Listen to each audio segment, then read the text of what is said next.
আসসালামু আলাইকুম। আমি আজকে একটা রেসিপি নিয়ে এসেছি। রেসিপিটা হলো দুধ পুলি পিঠা। দুধ পুলি পিঠা বানানোর জন্য এখানে কিছু সামান নিয়ে নিয়েছি। যেমন চালের গুঁড়ি, চালের গুঁড়ি 2 বাটি, 1 কিলো দুধ, গুড়, এটা হচ্ছে পাটালি গুড়। পাটালি গুড়টাকে আমি গ্রেট করে নিয়েছি। 1 বাটি নারকোল কুড়া, 2 বাটি চিনি, আর এখানে নিয়েছি 3টে গোটা এলাচ ও 2টো এলাচকে আমি কুটে নিয়েছি। 3টে যে গোটা এলাচ নিয়েছি এইটা দেবো আমি দুধ পুলি পিঠা বানাবার সময়। আর গোটা এলাচটাকে যেটা কুটে নিয়েছি সেইটা আমি নারকলের ছায়ে দেওয়ার জন্য নিয়ে নিয়েছি। চালের গুঁড়ির দইয়ের জন্য এখানে আমি প্রথমেই একটা কড়াতে পানি গরম করতে চাপিয়ে দিয়েছি। এবারে পানির মধ্যে দিয়ে দেবো 1 চামচ নুন।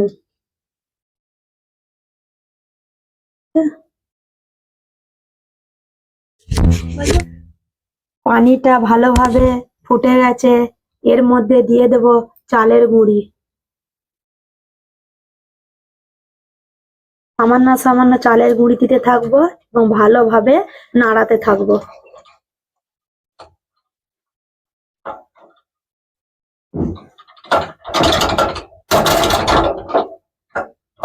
ভালোভাবে পানির সাথে মিশিয়ে নিয়েছি চালের গুঁড়িটা, এবারে নামিয়ে নেব।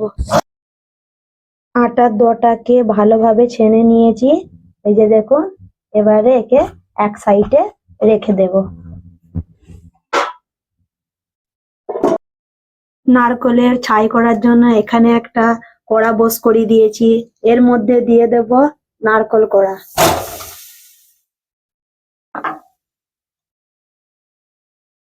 তারপর দিয়ে দেব গ্রেট করা গুড়।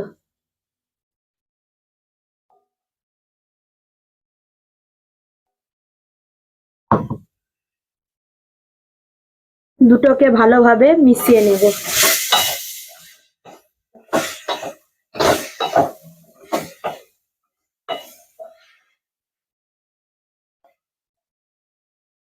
গ্রেট করা গুড়টা নারকেলের সঙ্গে ভালোভাবে মিশে গেছে। এবারে এর মধ্যে দিয়ে দেব প্রথম থেকে কুটে রাখা এলাচ।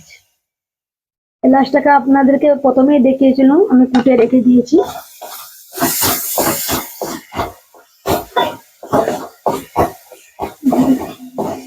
এলাচটাকে নারকেলের সাথে ভালোভাবে মিশিয়ে নেব।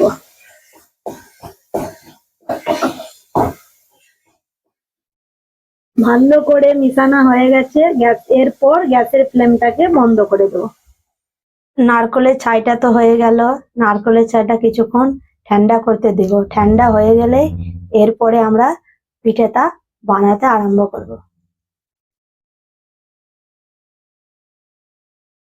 এরপর একটা কড়া বস করিয়ে দিলাম। তারপর একটা কড়া বস করিয়ে দিলাম। কড়ার মধ্যে দিয়ে দেব ছেঁকে রাখা গরুর দুধ।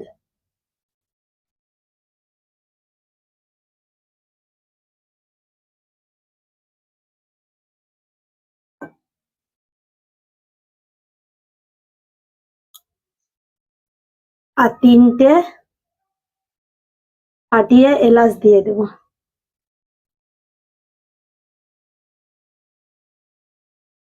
অবশ্যই যখন এলাচ দিবেন, এলাচগুলোকে ফাটিয়েই দিবেন, তাহলে এলাচের একটু গন্ধটা যখন খাবেন দেখবেন গন্ধটা পাবেন, এলাচের গন্ধটা। দুধের মধ্যে এলাচ ফাটিয়ে দিলে এলাচের গন্ধটা দারুণ আসে। এরপর এর মধ্যে দিয়ে দেব 1 বাটি গুঁড়ো দুধ।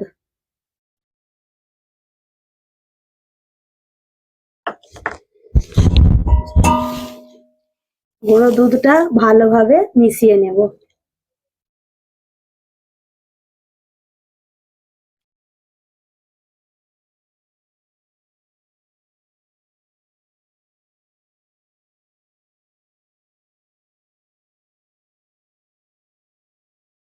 পিঠেগুলো সব মোড়া হয়ে গেছে।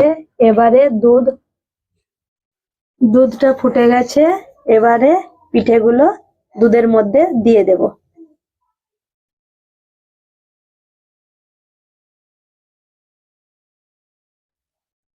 পিঠেগুলো সব দুধের মধ্যে দিয়ে দিয়েছি।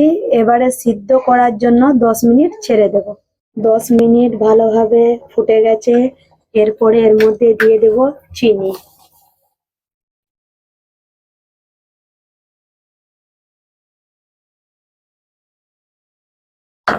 চিনিটাকে দুধের সাথে ভালো করে মিশিয়ে নেব। চিনিটাকে দুধের সাথে ভালোভাবে মিশিয়ে নেব।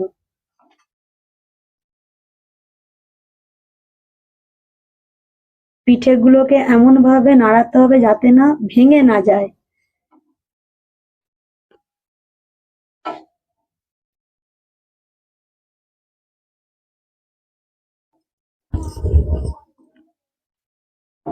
পিঠেগুলোকে এমন ভাবে নাড়াতে হবে যাতে ভেঙে না যায়।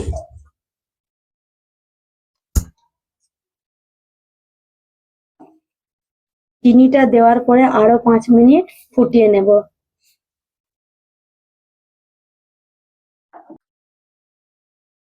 রেসিপিটা তো আপনারা পুরোটাই দেখলেন। আপনারাও বাড়িতে ট্রাই করবেন এবং আমাকে কমেন্টে জানাবেন কেমন হয়েছে। আর আমার চ্যানেলটিকে সাবস্ক্রাইব করে দেবেন আর ভিডিওটিকে আমার ভিডিওটা যদি ভালো লাগে ভিডিওটিকে লাইক এবং সাবস্ক্রাইব করে দিবেন। আর কমেন্টে জানাবেন রেসিপিটা কেমন হয়েছে। আর আমার নতুন নতুন রেসিপি দেখার জন্য নিচের বেল বাটনটা দাবিয়ে দিবেন।